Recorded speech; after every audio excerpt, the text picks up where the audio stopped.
turn master. Okay. What that means is you turn over the cards, you roll the dice, you check the charts. I'm track master. I make sure that I verify. Yeah. And then I keep track of what we need to keep track of. Okay. So we have to defeat. So do you want to do traps and challenges if we come across them as one of our monsters, or do you want to just do straight monsters? It's a variation. Let's do the traps too. Okay. So what I always do, since we have to defeat 3, I use 4, and down at the bottom I'll put a T for traps / C for challenges, and once we successfully overcome 3 of them, that counts as one of our monsters. Okay. All right. Cool. So I like that. Turn master. Okay, here we go. You turn over a card and place our miniature there. All right. So we both have characters in. Yeah. And we enter into the dungeon. I guess since you took the lead on that one, I'll go in behind you. Now, here's an interesting thing that I've discovered, because when we first, this is a new card that the artist has done. Mm-hmm. Now, I've decided what I like to do. If I want to say go to the right across this plank, or if I want to go across this crevasse, then that's a challenge that I need to overcome. Okay. I would consider that an acrobatics. Yeah. And then, because that's not, typically you just roll on the card, you roll and check the card, and Right. whatever happens. But I like having the option of this card, and that hasn't been addressed because all of these rules were set in place before this card was produced. I got you. Well, so that's just something for you, the player, to decide how you want to approach it. And that's what I like about this game, is that there is not always a clear-cut rule on how to proceed. I mean, I think it's pretty clear. You know, you've got a crack on both sides here and some kind of chasm. Then, you know, there's not explicitly something in the rule book that says, you know, that shows a diagram of the card and says you have to apply this rule. But you as the player are also the DM, so it's up to you to decide. Right. Is this a level of challenge that you want in your game? If so, you can perform an acrobatics check to flip over that. You can do some kind of balance thing to walk across the board or something. And because it's random, I will randomly determine how deep that is, up to 30 feet. I'll just roll a D3, 10 feet, 20 feet, 30 feet. If I fail, then I fall. Right. And now I have to get out of it. So Interesting. that's just something that I've decided to do since I've been playing with these new cards. I love that. And then also, you know, you've got your easy way out here too. Yeah, so right. if you don't want to deal with either one of those, you can just put your next card here. Yeah, the thing is, we might have to run though. Yeah. There could be something big and bad over here that we don't want to That's mess true. with, and that's the only way to get back or out. That's true. Let's So, see. I'm gonna. So what is in this room? Is that up to me? Yep. Okay. So contents of dungeon card. We're gonna go 3d6. You're Krayox. Okay. So I'll refer to the contents of dungeon cards. I'll roll 3d6 to determine the outcome. And we've got ourselves a 16. Yep. Is that what I read? Yeah, 16 is a trap. All right. So, do you remember what you have to do? Yeah, we have to. You have to roll to see if you detect the trap, right? That's correct. Yes. Okay. So, we'll do a. Is it a knowledge check? It is under cunning. Yeah, cunning. All right. So I have an 8 total. What do you have? I have an 8 as well. Okay, so we could each try to detect it. Okay. Since there's 2 of us. So Right. why don't you go ahead and see if you can detect it? It's 3d6. 2d6. 2d6 for the abilities. All right, I've got a 4. You detect it. So it's under the number, right? Is that what you roll? Yes. Okay. Oh, yeah. Some abilities you have to roll under. Okay. Cool. Or So equal I've to. checked it, but now you've got to do it too. Or no, if you detect only I can one, tell you, Yeah, right? you can just tell me about Oh, it. hey, One. there's a trap here. There's a trap here. You're going to try to disarm it.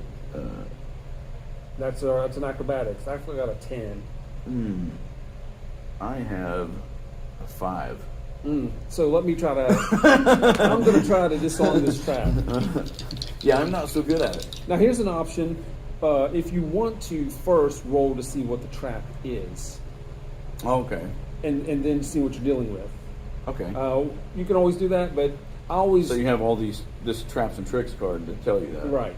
And I always do it if I fail, Yeah. because But if you want to keep detailed track of what you're doing, Right. then I've encountered whatever trap, I found it, and I disarmed it Yeah. or avoided it. Actually, for the sake of this example, would you mind to roll this to see what it is? Yeah, well, you're turn master, and actually, when it comes down to the rules, if it's a pit, you cannot detect a pit. You automatically fall into one. So let me double check that rule on pits. Okay, here we go.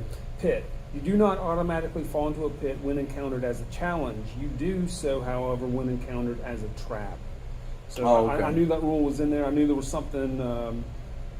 Well, how There was a variation. do you determine the difference between a trap and challenge? Well, on your contents card, there's a challenge, number Oh, 14. I see. And then if you roll on your challenge, it'll be something Okay. about a chasm or a crevasse. So basically, if we rolled the trap, we rolled to detect it, we rolled to see what it is.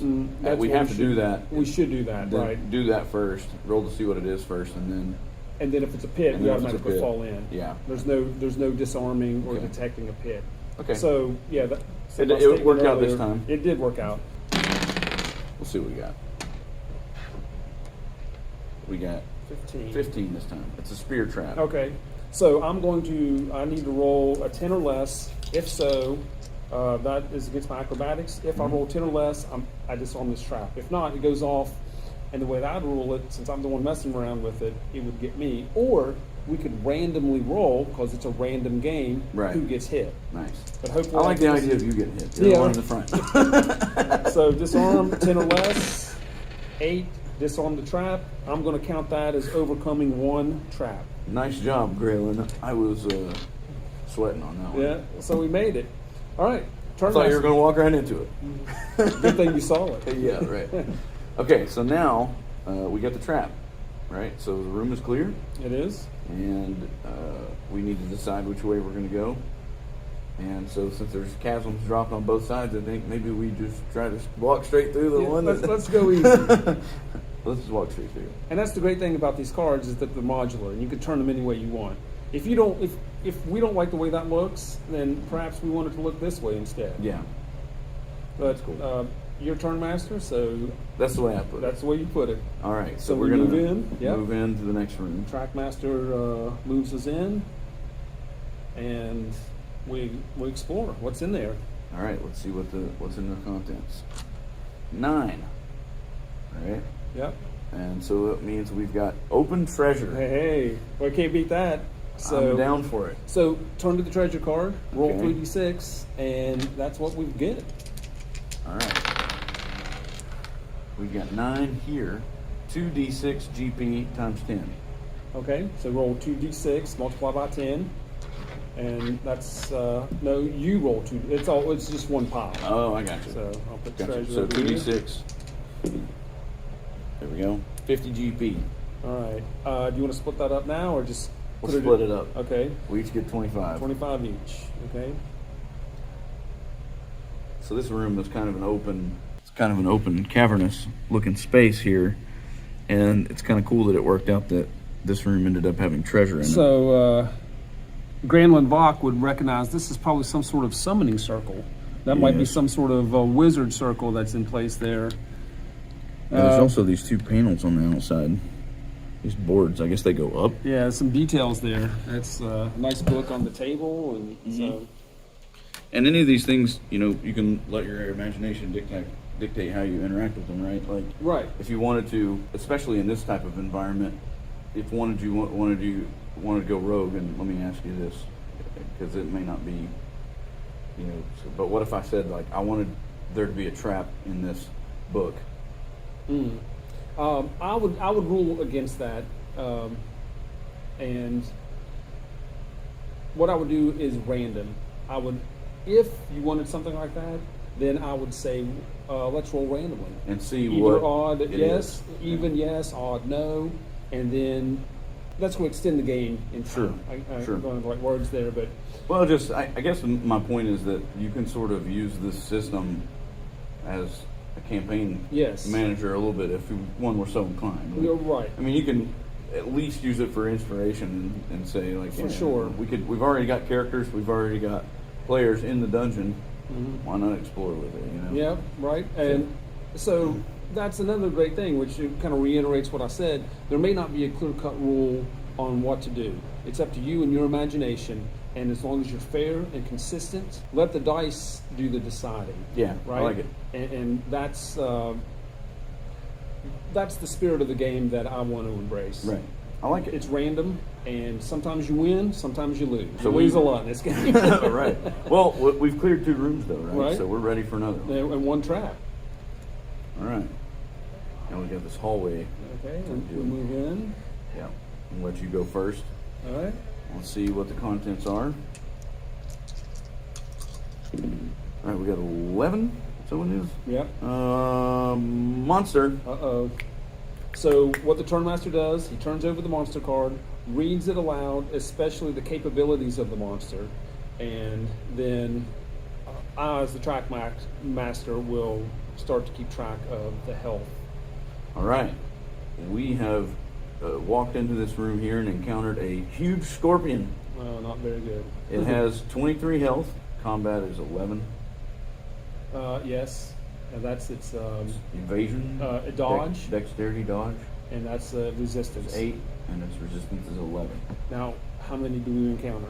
We encounter 0. Well, that's at a basic, but because we're playing, if you were playing by yourself, you would put this card on the bottom and draw another card. I got you. But the way you do play the variation of cooperative play, you go down to the next level. Oh, okay. So there's 1 huge scorpion. 2 skulls here. There's 1 huge scorpion. All right. Huge scorpions are 4-foot-long vicious predators. Colors range from tan to brown to black, and rumors persist of rare white scorpions deep underground. So we're going to have to contend with this fella. He gets 3 attacks per round. Woo! 2 pincers attack for a lot of damage, and then a sting for a little bit of damage, but if you fail your resistance, you die. Now, here's something that you may not be aware of because you're not very familiar with the game. Priest has a spell called Poison Protection. Okay. You have to cast that before you get hit with poison. And if it does, and then if you get poisoned, then it nullifies it. So you have a spell that you can cast on yourself and or me. So what we need to do is decide what we want to do right now. Then we roll on the random chart to see what the monster is going to do. We're going to resolve that, and then we're going to rinse and repeat until we're dead, we run away, or the scorpion's dead. All right. Got these spells, one of which is Poison Protection. Well, it says 4 turns cast before poison. So it lasts for 4 turns? Yes, and again, a turn is the turning of a card. It costs a spell slot. And in order to cast that, you have to roll under your esoteric score, which would be a 10. 10. Where do you track this? Are you tracking the spell slots, or do I keep it here? Well, you would keep it on your own sheet. Gotcha. But since we're trying to keep these as pristine as possible. Yeah. How many do I have? Right here, you have 6 spells. There it is. You have 6 Max spell spell slots. Okay, cool. And then you can just put a tick mark in there. Right, that's what over here on this where it says use spells. Okay. Just put a tick mark. Well, I want to cast Poison Protection on you. Okay. It's because you're in front of me. All right. And yeah, so that's going to be Your action. my action. All right, my action is to, I am going to see if I can put this creature to sleep.